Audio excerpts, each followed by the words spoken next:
नमो विष्णुपदाय कृष्णपृष्ठाय भूतले श्रीमते भक्ति वेदांत स्वामिनिते नमस्ते सारस्वती देवी गौरवाणी प्रचारिणे निर्विशेष शून्यवादी पश्चात् हरे कृष्ण। आज আমরা শ্রীমদ্ ভাগবতের তৃতীয় স্কন্ধের দ্বিতীয় ভাগের 28 নম্বর অধ্যায় 36 নম্বর শ্লোক থেকে শ্রবণ করব। অধ্যায়ের নাম ভগবত ভক্তি সম্পাদন সম্বন্ধে কপিল দেবের উপদেশ। স অপ্পে দয়া চরময়া মনসো নিবৃত্ত্বা তস্মিন তস্মিন মহিম্ন অবস্থিতো সুখ দুঃখ ভাজ্যে तस्मिन् महिम्न अवसितो सुख दुःख भाज्ये यदुत्तम पश्यति कर्तरि दुःखयोर्जात् सात्मन विरुद्ध उपलब्ध परात्मकाष्ठ। श्रील प्रभुपाद कृत अनुवाद एवं तात्पर्य। जय श्रील प्रभुपाद की অনুবাদ। এইভাবে সর্বোচ্চ চিন্ময় স্তরে অধিষ্ঠিত হওয়ার ফলে মন সমস্ত কর্মফল থেকে নিবৃত্ত হয়, সমস্ত জড়সুখ এবং দুঃখের ধারণার অতীত স্বীয় মহিমায় অবস্থিত হয়। যোগী যখন পরমেশ্বর ভগবানের সঙ্গে তার সম্পর্ক উপলব্ধি করেন, যোগী তখন পরমেশ্বর ভগবানের সঙ্গে তার সম্পর্ক উপলব্ধি করেন। তিনি তখন বুঝতে পারেন যে সুখ দুঃখ এবং তাদের প্রতিক্রিয়া সেগুলির কারণ তিনি স্বয়ং বলে মনে করেছিলেন, যেগুলির কারণ তিনি স্বয়ং বলে মনে করেছিলেন প্রকৃতপক্ষে তা অবিদ্যাজনিত অহংকারের ফল। তাৎপর্য: পরমেশ্বর ভগবানের সঙ্গে জীবের সম্পর্কের বিস্মৃতি হচ্ছে অবিদ্যার পরিণাম। যোগাভ্যাসের দ্বারা নিজেকে ভগবান থেকে স্বতন্ত্র বলে মনে করা অজ্ঞানতা দূর হয়ে যায়। পরমেশ্বর ভগবানের সঙ্গে জীবের সম্পর্ক প্রকৃতপক্ষে শাশ্বত প্রেমের সম্পর্ক। ভগবানের প্রতি দিব্য প্রেমময়ী সেবা সম্পাদন করাই জীবের অস্তিত্বের প্রকৃত উদ্দেশ্য। সেই মধুর সম্পর্কের বিস্মৃতিকে বলা হয় অবিদ্যা, এবং অবিদ্যার ফলে জীব প্রকৃতির 3টি গুণের বশীভূত হয়। নিজেকে ভোক্তা বলে মনে করে। ভক্তের মন যখন শুদ্ধ হয়ে যায় এবং তিনি বুঝতে পারেন যে পরমেশ্বর ভগবানের ইচ্ছার সঙ্গে তার মনকে যুক্ত করতে হবে, তখন তিনি চিন্ময় স্তরে সিদ্ধি লাভ করেন, যা ভৌতিক সুখ দুঃখের অনুভূতির অতীত। জীব যতক্ষণ পর্যন্ত স্বেচ্ছায় কর্ম করে ততক্ষণ তাকে তথাকথিত সুখ এবং দুঃখের অনুভূতির অধীন হতে হয়। প্রকৃতপক্ষে সুখ বলে কিছু নেই। একটি উন্মাদ ব্যক্তির কার্যকলাপে যেমন সুখ বলে কিছু নেই, তেমনি মনোকল্পিত সুখ এবং দুঃখের অনুভূতি মিথ্যা। প্রকৃতপক্ষে সবকিছুই দুঃখময়। মন যখন ভগবানের ইচ্ছা অনুসারে কার্য করতে শুরু করে তখন জীবের চিন্ময় স্তর লাভ হয়, যারা প্রকৃতির উপর আধিপত্য করার বাসনাই হচ্ছে অবিদ্যার কারণ। সেই বাসনা যখন সম্পূর্ণরূপে নিবৃত্ত হয় এবং জীবের বাসনা পরমেশ্বর ভগবানের ইচ্ছার সঙ্গে এক হয়ে যায়, তখন সিদ্ধি স্তর লাভ হয়। উপলব্ধ পরাত্মকাষ্ঠ। উপলব্ধ মানে হচ্ছে উপলব্ধি। উপলব্ধি স্বতন্ত্র ব্যক্তিদের ইঙ্গিত করে। সিদ্ধ বা মুক্ত অবস্থায় প্রকৃত উপলব্ধি সম্ভব। নিবৃত্ত মানে জীব তার ব্যক্তিগত সত্তা বজায় রাখে। একাত্মতা মানে হচ্ছে ভগবানের সুখকে নিজের সুখ বলে উপলব্ধি করা। পরমেশ্বর ভগবান আনন্দময়, আনন্দময় ভাষাত।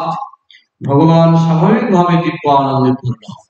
মুক্ত অবস্থায় পরমেশ্বর ভগবানের সঙ্গে একাত্মতা অর্থ হচ্ছে তখন আর আনন্দ ছাড়া অন্য কোনো কিছুর উপলব্ধি থাকে না, কিন্তু স্বতন্ত্র সত্তাটি বর্তমান থাকে। তা না হলে উপলব্ধ শব্দটি, যার অর্থ হচ্ছে ব্যক্তিগত ভাবে দিব্য আনন্দের উপলব্ধি, এই শব্দটির ব্যবহার হতো না।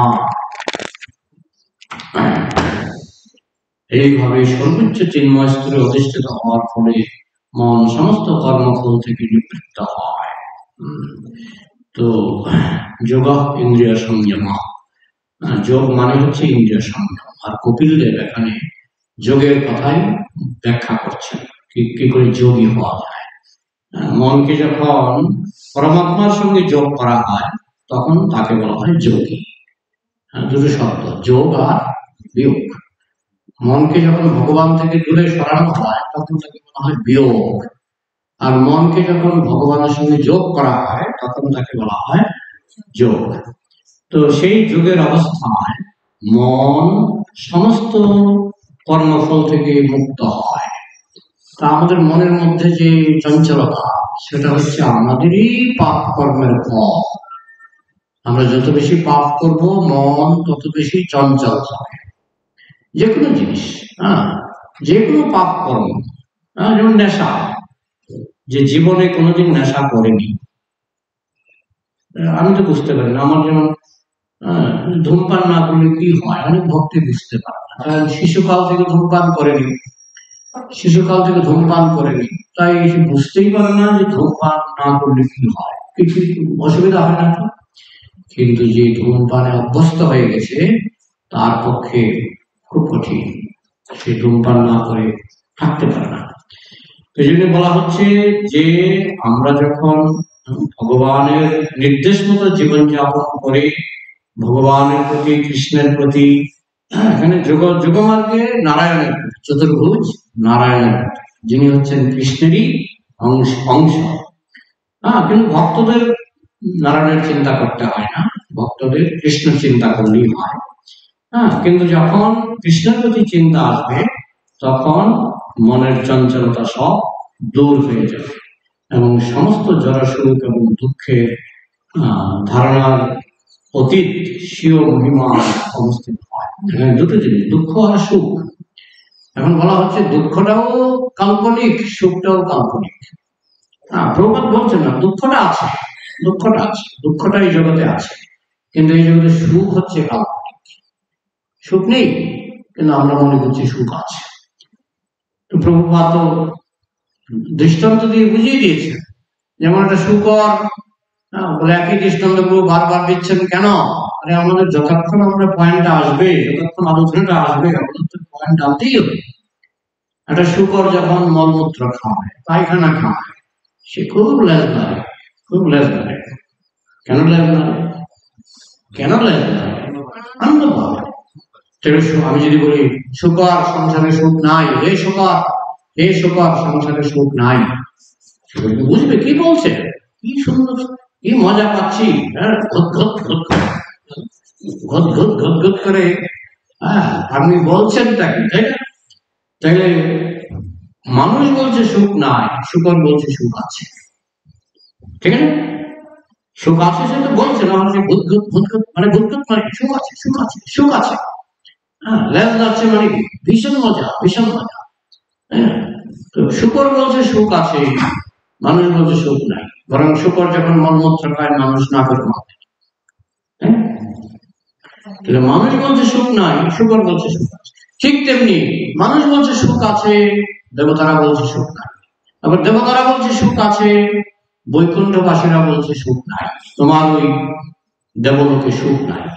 মানুষ বলছে মনুষ্য লোকে সুখ আছে, দেবতারা বলছে সুখ নাই। কারণ দেবতারা যে সুখ পায় তাদের কাছে মানুষের সুখটা হচ্ছে এরকম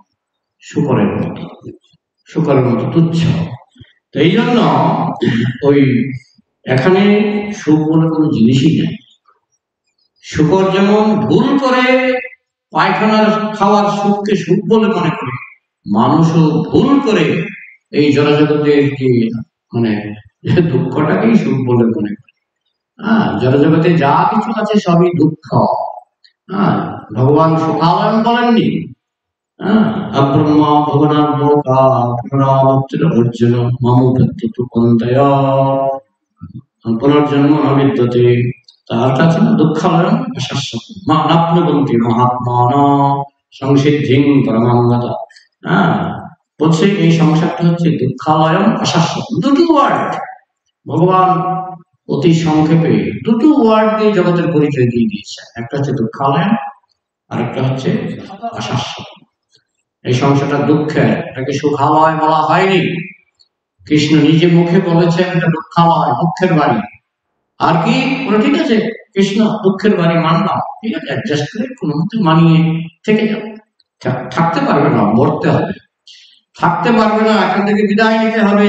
আশাস্য তোমার টেম্পোরারি, মানে দুঃখালয় শুনেও যদি আমরা আবদার করি, ঠিক আছে দুঃখালয় থেকে যাবে।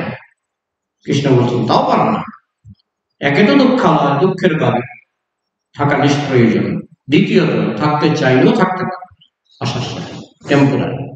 দুঃখালয়, অশাস্য, এই দুটো শব্দের দ্বারা এই জগতের পরিচয় ভগবান দিয়ে দিয়েছে। কিন্তু আমরা ভাবছি সুখালয়ম, আর আমরা ভাবছি শাশ্বতম। আমরা ভাবছি ভগবান কৃষ্ণ তুমি বুঝতে পারো না, তুমি ভুল বলেছ, আমি প্রমাণ করে ছাড়বো যে জগৎটা সুখালয়। দেখো না একটা বিল্ডিং করেছি, দেখো না ব্যাংকে এত টাকা জমিয়েছি, আমি তোমাকে প্রমাণ দিয়ে ছাড়বো। কৃষ্ণ তুমি কিছুই বুঝো না, আমি তোমাকে প্রমাণ দিয়ে ছাড়বো যে জগৎটা সুখালয়। কৃষ্ণের সঙ্গে আমরা চ্যালেঞ্জ করছি। কৃষ্ণ বলছে দুঃখালয়, আমি বলছি না আমি প্রমাণ করে ছাড়বো যে জগৎটা সুখালয়। কৃষ্ণ বলছে টেম্পোরারি, আমি বলছি প্রমাণ করে ছাড়বো যে জগৎটা পার্মানেন্ট।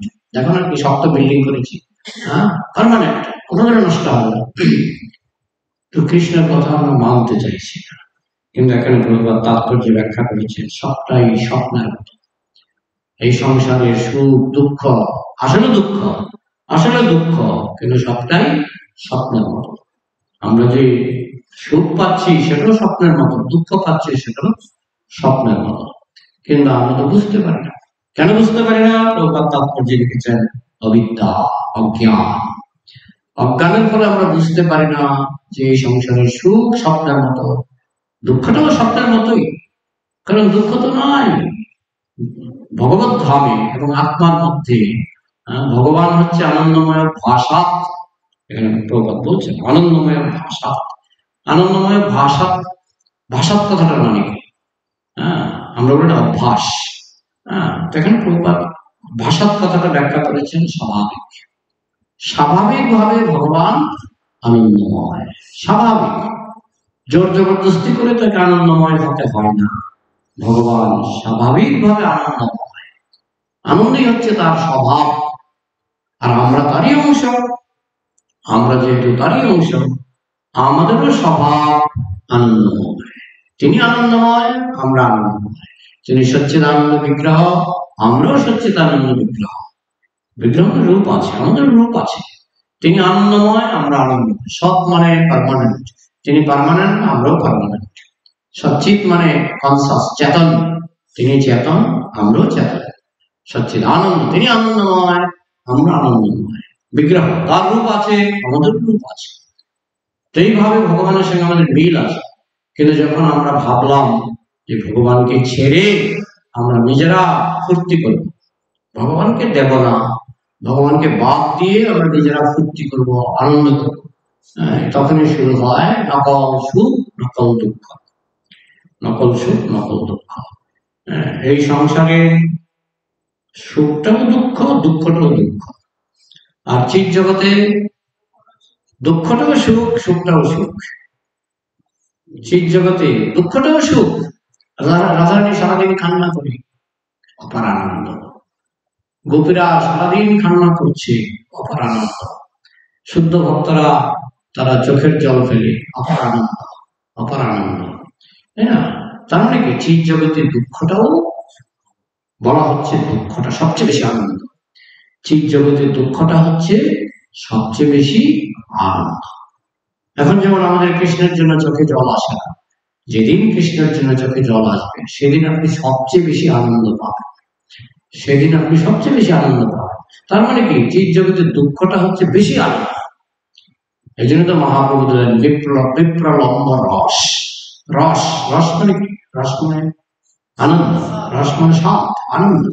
আর বিপ্রলম্ব মানে কি? বিরহ। বিপ্রলম্ব মানে বিরহ।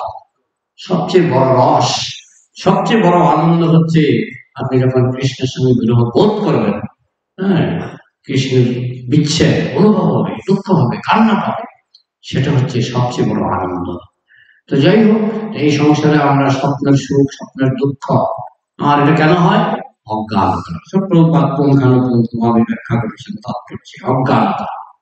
হ্যাঁ, যেমন যে দৃষ্টান্তটা আমি দিয়ে থাকি, যে ঘুমের মধ্যে অনেক সময় মুখে থুতু জমে, তো ঘুমের মধ্যে থুতুটা সে গিলে খায়। ঘুমের মধ্যে অনেক সময় তো গিলে ফেলে, থুতুটা গিলে ফেলে। স্বপ্ন দেখছে বড় বড় রসগোল্লা খেয়ে ফেলছে, তাই না? খাচ্ছে কি? থুতু।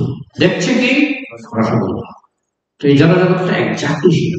দুঃখের মধ্যে আমরা আছি, দুঃখ ভোগ করছি, আমরা দেখছি সুখ পাচ্ছি, সুখ পাচ্ছি। প্রভুপাদ বলতেন, যদি সুখ একটা অনুভব করেও থাকো, সেটা হচ্ছে বালি মেশানো পায়েস। বালি মেশানো পায়েস, ঘি দিয়ে খুব সুন্দর পায়েস রান্না করা, তার মধ্যে এক মুঠ বালি মিশিয়ে দেওয়া, তারপরে না চিনিও দিয়েছেন, সব দিয়েছেন, ঘি দিয়েছেন, গোবিন্দভোগ চাল, খাঁটি দুধের ক্ষীর দিয়ে আপনি পায়েস করেন, তার মধ্যে এক মুঠ বালি মিশিয়ে দিলাম, তারপর চামচ দিয়ে নাড়ে ছেড়ে আপনাকে দিলাম, খান। খেতে পারবেন? হ্যাঁ, খেতে পারবেন। এই সংসারটা যে বালি মেশানো পায়েস, বালি কোথায়? যে বালি দেখতে পায় সেই ভক্ত। দুঃখ দর্শনম গীতায় আছে, যে দুঃখ দেখতে পায় সেই ভক্ত, যে দুঃখ দেখতে পায় না সে অভক্ত, সে নাস্তিক। আর যে দুঃখ দেখতে পায়, কত সুন্দর এখানে আহার নিদ্রা ভয় মৈথুন, আহার খাচ্ছি, কতটুকু খেতে পারে? খেলে বেশি খেলে আমাশা হবে, খেতে খেতে কিডনি নষ্ট হতে পারে, বেশি খেলে লিভার নষ্ট হবে। কম কম খেতে পারে, সেটা তো কৃষ্ণ বলেছেন, যুক্তাহার বিহার অল্প খাও, কৃষ্ণ বলেছেন। কিন্তু যেটা খাচ্ছ তার থেকে অনেক গুণ ভালো খাবার আছে স্বর্গে, তার থেকে অনেক গুণ ভালো খাবার আছে বৈকুণ্ঠে, তার থেকে অনেক গুণ ভালো খাবার আছে গোলকে। সুতরাং আমরা তো সস্তা খাবারে তৃপ্ত, সস্তা খাবারই আমরা সন্তুষ্ট, কিন্তু কৃষ্ণ আমাদের জন্য দামি খাবারের ব্যবস্থা করে রেখেছেন। সবার জন্য সুন্দর অন্ন বস্ত্র বাসস্থানের ব্যবস্থা কৃষ্ণ করে রেখেছেন গোলকে। তার কণা মাত্র আমরা এখানে পাই না। আমরা যেটা পাই বেশিরভাগটাই থার্ড ক্লাস, আর সেটা দুঃখে ভরা, আর সেটাকে আমরা মনে করছি খুব সুখ। সেটা কৃষ্ণের কৃপা। কারণ শুকর খায় মলমূত্র, তাকে যদি কৃষ্ণ সুখ না দিত সে সুইসাইড করত, আত্মহত্যা করত। কৃষ্ণ তাকে সুখ দিয়েছে, না তুমি মলমূত্র খাও কিন্তু সুখে খাও। তো মানুষকে সুখ দিয়েছে, কিছু না কিছু নকল সুখ দিয়েছে। তুমি থুতুই খাওয়ার যাই খাও, তুমি দেখবে রসগোল্লা খাচ্ছ। তো এই অজ্ঞান, এটাকেই বলা হচ্ছে অজ্ঞান। অজ্ঞান এবং স্বপ্ন, বারবার এর আগের অধ্যায়ে আমরা দেখেছি কপিলদেব বারবার বলছেন যে জীবনটা হচ্ছে স্বপ্নবৎ, স্বপ্নের মতো। তো এই সংসারে দুঃখ সুখ সবই স্বপ্নের মতো, তবে সুখ বলে কিছু নয়, সবটাই দুঃখ, জড় সুখ এবং দুঃখের।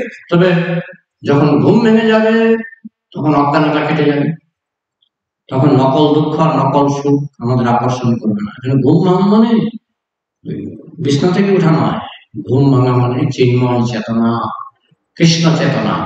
যখন কৃষ্ণ চেতনা জাগবে তখন আমরা নকল সুখ দুঃখের ঊর্ধ্বে উঠে যাব। এই জন্য মহাপ্রভু বলছেন, জীব জাগো, জীব জাগো, গোড়া চাপ ধরে, কত নিদ্রা যাও মায়া পিশাচি করে। স্বপ্নের মধ্যে দেখলাম সিংহ আমাকে আক্রমণ করেছে, তখন আমি স্বপ্নের মধ্যে চিৎকার করছি, সিংহ সিংহ সিংহ। পাশে যে ঘুমিয়ে আছে সে হয়তো জেগে আছে, সে ধাক্কা দেয়, কি হয়েছে? ঘুম থেকে উঠলে সিংহ আছে না নেই? ঘুম থেকে উঠার পরে সিংহ আছে কি নেই? নেই।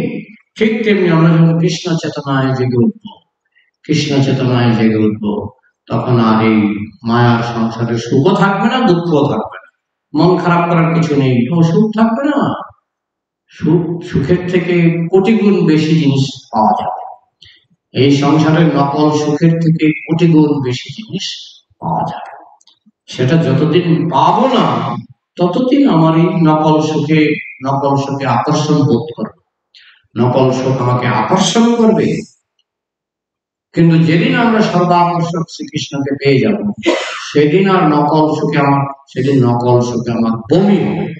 গতকাল আলোচনা হচ্ছিল, নকল সুখে যমুনাচার্য বলছিলেন যে সমস্ত জগতের সুখ এগুলির কথা মনে হলে আমার বমি আসে। নকল সুখে সেই দিনই বমি আসবে যেদিন আমি কৃষ্ণ চেতনায় জেগে উঠব। তো সেই জন্য তো মনুষ্য জন্ম, পশু জন্মে তো সেটা সম্ভব নয়, এটা মনুষ্য জন্মেই সম্ভব। মায়া তার ডিউটি করছে কত সুন্দরভাবে মায়া তার ডিউটি করছে। মায়ার কাজ কি? আপনাকে ভুলিয়ে দেবো। মায়ার কাজ হচ্ছে আপনাকে নকল সুখ দিয়ে ভুলিয়ে রাখা, এটা মায়ার কাজ। তো মায়া কত সুন্দরভাবে তার ডিউটি করছে, আমরা কেন আমাদের ডিউটি করবো? আমরা মায়াকে বলবো, হে মায়া দেবী, তুমি যত পারো কেরামতি দেখাও, আমি যত পারি শিল প্রভুপাদের বই পড়বো, আমি যত পারি হরিনাম হরি কথা নিয়ে থাকবো। তাই শেষে দেখা যাবে এই দুই যে দড়ি টানাটানি খেলা দেখেছেন? দড়ি টানাটানি খেলা, একদিকে থাকে একটা 11 জন লোক, আরেকদিকে থেকে 11 জন, 22 জন, কম বেশি হলো সমান সমান রাখে। এদিকে যদি 10 জন, এদিকে 10 জন, এদিকে যদি 20 জন, এদিকে 20 জন। কিন্তু একটা দল তো জিতে। কোন দলটা জিতে? যাদের শক্তি বেশি। এখন মায়া আর কৃষ্ণ চেতনা দুটোর মধ্যে দড়ি টানাটানি হবে এই মনুষ্য জন্মে। একদিকে মায়া টানবে, আরেকদিকে আমরা টানবো কিসের মাধ্যমে? প্রভুপাদের গ্রন্থ শ্রবণ, হরিনাম জপ, ভগবানের যে নববিধা ভক্তি, তার মাধ্যমে একদিকে আমরা দড়ি টানবো। আরেকদিকে মায়া, তারও এজেন্ট আছে, তারও বিভিন্ন রকমের রূপ রস গন্ধ স্পর্শ সব আছে, তার আয়োজন আছে বিশাল। সে মায়া তার দল নিয়ে দড়ি টানবে, আর আমরা প্রভুপাদ যে সম্পত্তি দিয়েছেন সেই সম্পত্তি নিয়ে আমরা দড়ি টানবো কৃষ্ণের দিকে, আর মায়া দড়ি টানবে নরকের দিকে, যাতে আমরা নরকে যেতে পারি। তো এখন এই দুই দড়ি টানাটানের মধ্যে কে জিতবে? যদি আমি শিল প্রভুপাদের গ্রন্থ, কৃষ্ণ কথার রস, কৃষ্ণ ভাবনার রস যদি আমি না পাই, মায়া জিতবে। আর যদি কৃষ্ণ ভাবনার রস আমি পেয়ে যাই, তাহলে আমি জিতব। এটাই তো পরীক্ষা, মনুষ্য জন্মের পরীক্ষা, যে আমরা কৃষ্ণ ভাবনার চর্চা কতটুকু করছি। ভগবান জানেন, তুমি ডিউটি পালন করবে, পাস করবে, ডিউটি পালন করবে না, ফেল করবে। তো যাই হোক, ভগবান দুর্লভ সুযোগ দিয়েছেন আমাদেরকে, সর্বশ্রেষ্ঠ সংস্থা দিয়েছেন, সর্বশ্রেষ্ঠ গুরু দিয়েছেন, সর্বশ্রেষ্ঠ গ্রন্থ দিয়েছেন, সর্বশ্রেষ্ঠ পথ আমাদেরকে দিয়েছেন। এখন সবকিছু পেয়ে, সব সুযোগ পেয়ে যদি আমি কিছু করতে না পারি, সেটাই হবে অনুতাপের কারণ, সেটাই হবে ট্র্যাজেডি। একটা গরিব লোক, সে কোথায় গিয়েছিল? সে একটা 1 মণ সোনা, মণ মানে 40 কেজি না, 1 মণ সোনা পেয়েছে। আর তার কি না আছে? সে গরিব লোক, এত গরিব লোক যে সে নুন আনতে পান্তা ফোরায়, কি না আছে? 1 মণ সোনা পেয়ে গেছে। তাড়াতাড়ি সোনাটা নিয়ে গেল নদীতে ডুবে, গঙ্গা নদী না কোথায় নিয়ে গেছে, ঘষতে ঘষতে ঘষতে ঘষতে হঠাৎ করে হাত ফসকে সোনাটা পড়ে গেল। ঠিক আছে, পড়ে গেছে, তুলে নেব, পাওয়া যাচ্ছে না, অনেক খুঁজলো, হারিয়ে গেল। এই দুর্লভ মনুষ্য জন্ম আমরা পেয়েছি, সোনার থেকে মূল্যবান। পাইয়া মনুষ্য জন্ম যেন শুনে গৌরব না, হেন জন্ম তার কেন হইল? পাইয়া অমৃত ধ্বনি, পিয়ে বিষকর্ত পানি, জন্মিয়া সে কেন নাহি মইল? পাইয়া মনুষ্য জন্ম যেন শুধু গৌরব না, হেন জন্ম তার কেন হইল? পাইয়া অমৃত ধ্বনি, পিয়ে বিষকর্ত পানি, জন্মিয়া সে কেন নাহি মইল? সে জন্মের পরে সে মারা গেল না কেন? মনুষ্য জন্ম পেয়ে যে গৌর কথায় ডুব দেয়নি, মনুষ্য জন্ম পেয়ে যে কৃষ্ণ কথায় ডুব দেয়নি, তো জন্মের পরে তার মৃত্যু হলেই ভালো হতো।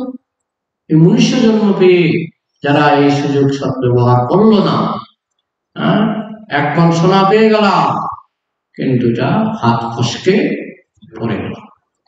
হ্যাঁ, আমাদের দেশে গল্পটা খুব চলে। তো লোকটা নাকি পাগল হয়ে গেছে, লোকটা পাগল হয়ে গেছে।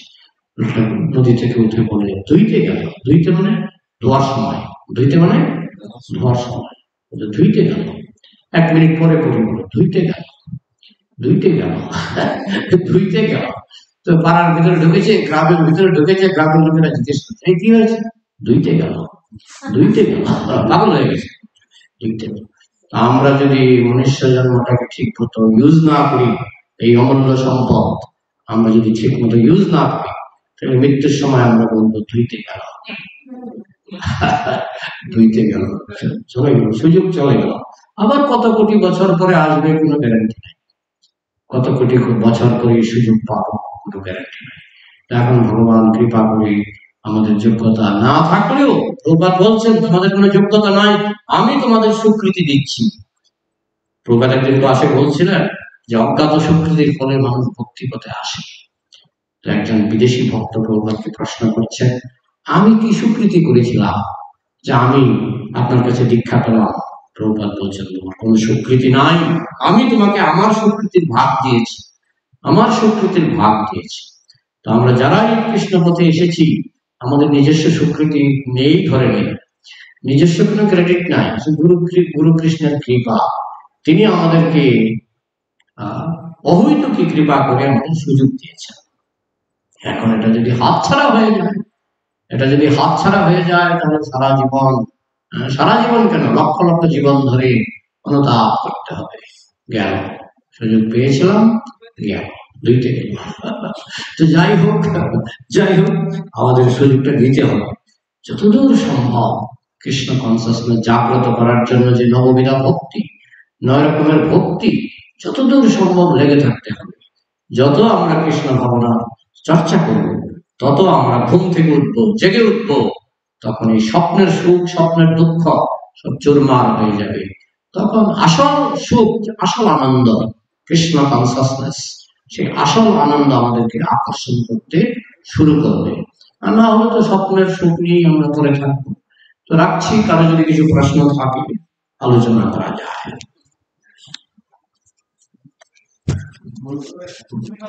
হরে কৃষ্ণ। যেমন শুকরদের সুখটা আমাদের কাছে তুচ্ছ, তেমন আমাদের সুখটা দেবতার কাছে তুচ্ছ। তাই হিন্দুদের কেন গৌতম ঋষি, গৌতম ঋষি স্বর্গের অপ্সরা থেকে সুন্দরী ছিল। স্বর্গের সুখ মানে তারা অপ্সরা ভোগ করে, অপ্সরা। আর গৌতম ঋষির স্ত্রী অপ্সরা থেকে সুন্দরী ছিল, বুঝতে পারলেন? সুতরাং ইন্দ্র স্বর্গের সুখ পেতেই এসেছিল। এখন নেই, এখন নেই, এখন গৌতম ঋষির মতো ঋষিও নেই। যখন যুধিষ্ঠির মহারাজ ছিলেন তখন দ্রৌপদী ছিলেন। দ্রৌপদী কত সুন্দরী ছিলেন, এটা আমরা 100 বছর কল্পনা করে চিন্তা করতে পারবো না। দ্রৌপদী কত সুন্দরী ছিলেন, যাকে বিবাহ করার জন্য দুর্যোধন বদ্ধ পাগল হয়ে গেছিলেন। দুর্যোধন, কর্ণ দ্রৌপদীকে বিবাহ করার জন্য বদ্ধ পাগল হয়ে গেছিলেন, কিন্তু দেওয়ার পর তাকে কৃষ্ণ, কৃষ্ণ মন ঠিক করেছেন দ্রৌপদীকে পাবে আমার ভক্তরা, তাই না? না হলে এদের বাসনার কমতি ছিল না। দুর্যোধন বলুন, কর্ণ বলুন, এদের বাসনার কমতি ছিল না। এরা স্বয়ংবর সভায় গিয়েছিলেন, দ্রৌপদী স্বয়ংবর সভায় গিয়েছিলেন, ওই মাছের চোখে তীর মারার চেষ্টাও তারা করেছিলেন। হ্যাঁ, অবশ্য কর্ণকে দ্রৌপদী বলছে আমি তুমি পারলেও আমি তোমাকে গ্রহণ করবো না। তো অনেকে সমালোচনা করে দ্রৌপদী কেন এটা করলেন। তো এটা প্রভুপাদ ব্যাখ্যা করেছেন, কারণ স্বাধীনতা, মেয়ে ছেলেকে স্বাধীনতা দিতেই হবে। তুমি বিবাহ করবে, তোমাকে যদি স্বাধীনতা না দেওয়া হয় তাহলে তোমার বিবাহের কি অর্থ হবে? হ্যাঁ, তো দ্রৌপদী আগে বলে দিয়েছে তোমার কম্পিটিশনে আসতে হবে না, কারণ তুমি কম্পিটিশন পাস করলেও আমি তোমাকে বিবাহ করবো না। যে কোনো কারণে তোমাকে আমার পছন্দ হয়। প্রধান কারণ হচ্ছে তুমি কৃষ্ণ ভক্ত নও, তুমি চলে গেছো অসুরের পক্ষে। তো যে কোনো কারণেই হোক দ্রৌপদীর স্বাধীনতাটাকে সম্মান করা হয়েছে। স্বয়ংবর সভা মানে এই নয় আমার সমস্ত স্বাধীনতা কেড়ে নেওয়া। তো যাই হোক, দ্রৌপদী সুন্দরী ছিল, অহল্যা, গৌতম মুনির স্ত্রী অহল্যা, যার প্রতি ইন্দ্র আকৃষ্ট হয়েছিলেন, সে অহল্যা অত্যন্ত সুন্দরী ছিল, স্বর্গের অপ্সরা থেকেও সুন্দরী ছিল। বোঝা গেল না? উনি স্বর্গ ছেড়ে আসবেন কেন? স্বর্গে কি ওনার অপ্সরার অভাব আছে? মেনকা, উর্বশী, স্বর্গে তো অপ্সরার অভাব নেই। তো উনি স্বর্গ ছেড়ে আসবেন না কেন? কারণ তিনি দেখেছেন এখানে আরেকটু দেখছেন আরো সুন্দরী আছে, সেই জন্য তিনি স্বর্গ থেকে এসেছিলেন। হ্যাঁ, গৌতম মুনি তাকে অভিশাপ দিলেন, তোমার সমস্ত অঙ্গে, তোমার সমস্ত শরীরে স্ত্রী যোনি প্রকাশিত হয়েছিল, লজ্জার ব্যাপার, সমস্ত অঙ্গে স্ত্রী যোনি। তখন তিনি গৌতম মুনির কাছে অনেক ক্ষমাটা চাইলেন, ক্ষমা চাওয়ার পরে বললেন ঠিক আছে, এগুলো সব চোখ হয়ে যাবে। চোখ ছিল স্ত্রী যোনি, হয়ে গেল চোখ। হ্যাঁ, তারপর তার নাম হয়ে গেল সহস্র লোচন, ইন্দ্রের একটি নাম, সহস্র লোচন, হাজার চোখ। আশীর্বাদ কোথায়, সারা শরীরে চোখ হয়েছে, সহস্র লোচন। যাই হোক, কিন্তু লোকে তো যখনই ইন্দ্রকে দেখবে, হাজারটা চোখও দেখবে, দেখে মনে মনে ভাববে চোখের ইতিহাস আমরা জানি।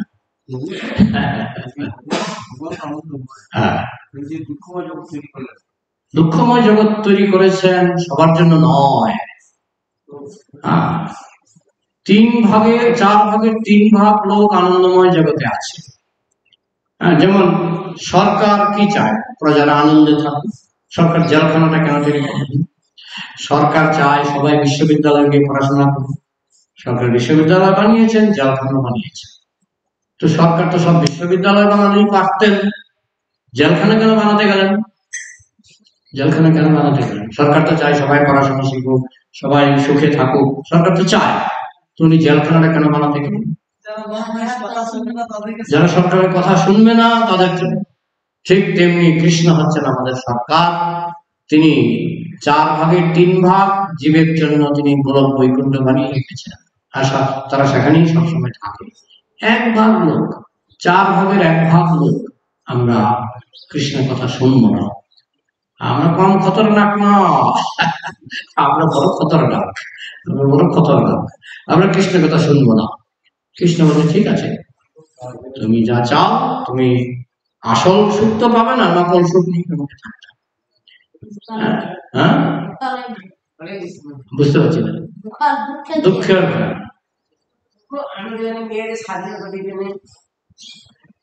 কতগুলি ব্যাপারে স্বাধীনতা দিতেই হবে। যেমন বিবাহের মধ্যে মেয়ে যদি বলে ছেলেটাকে আমার পছন্দ নয়, এটা মানতে হবে।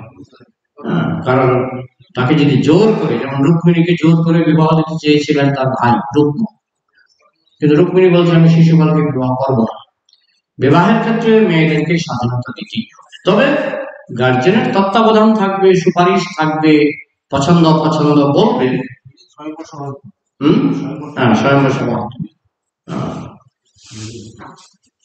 বুঝা গেল? না হলে তো জোর করে যার কার সঙ্গে বিবাহ দিয়ে দিলে চলবে না, সুখী হবে না। মেয়েদের স্বাধীনতা থাকবে, কিন্তু গার্জিয়ানদের পরামর্শের দাম সাংঘাতিক। কারণ মেয়ে হয়তো অনেক সময় বুঝতে পারেন, কিন্তু দ্রৌপদী তো সেরকমের মেয়ে ছিল না। দ্রৌপদী পণ্ডিত, অভিজ্ঞ, জ্ঞানী, তাই দ্রৌপদীর বিচারে ভুল হবে না, কিন্তু সাধারণ আজকাল কলিযুগের মেয়ে ছেলেদের বিচারে ভুল হয়। এই অনেকে বিয়ে করে, অনেক সময় হিন্দু মেয়েরা মুসলমানকে বিয়ে করে, পরে ইউটিউবে কান্নাকাটি করে ভিডিও প্রকাশ করে, বিয়ে করলাম, আমাকে ছেড়ে দিয়েছে, কাঁদে আর বলে। এই ইউটিউবে আজকাল অনেক ভিডিও আছে যে আমি হিন্দু মেয়ে, আমি মুসলমান বিয়ে করেছিলাম, এখন আমাকে ছেড়ে দিয়েছে, তালাক দিয়েছে, কান্না করে। অনেক ভিডিও আপনারা হয়তো দেখেছেন, আমার চোখে তো পড়ে। তো আজকাল মেয়েদের বুদ্ধি শুদ্ধিটা একটু কম কলিযুগে, কিন্তু দ্রৌপদী সে ধরনের মেয়ে ছিল না। তার স্বয়ং লক্ষ্মী। ঠিক আছে, আর কিছু? স্বয়ংবর সভা তো সবার হতো না, স্বয়ংবর সভা হতো যাদের বুদ্ধি শক্তি বেশি, যারা সুন্দরী শুধু না, বুদ্ধিও বেশি, জ্ঞানী, তাদের স্বয়ংবর সভা হতো। তাদের ক্ষমতা ছিল আসল যোগ্য পুরুষকে যাচাই করার বাছাই করার যোগ্যতা তাদের ছিল। তো বেশিরভাগের সেটা থাকে না বলে গার্জিয়ানের পরামর্শ নিতে হয়। হ্যাঁ, কিন্তু কিছু কিছু নারী বৈদিক যুগে ছিলেন যাদের সেই যোগ্যতা ছিল, তাই তাদের স্বয়ংবর সভা ডাকা হতো। আর কিছু প্রশ্ন?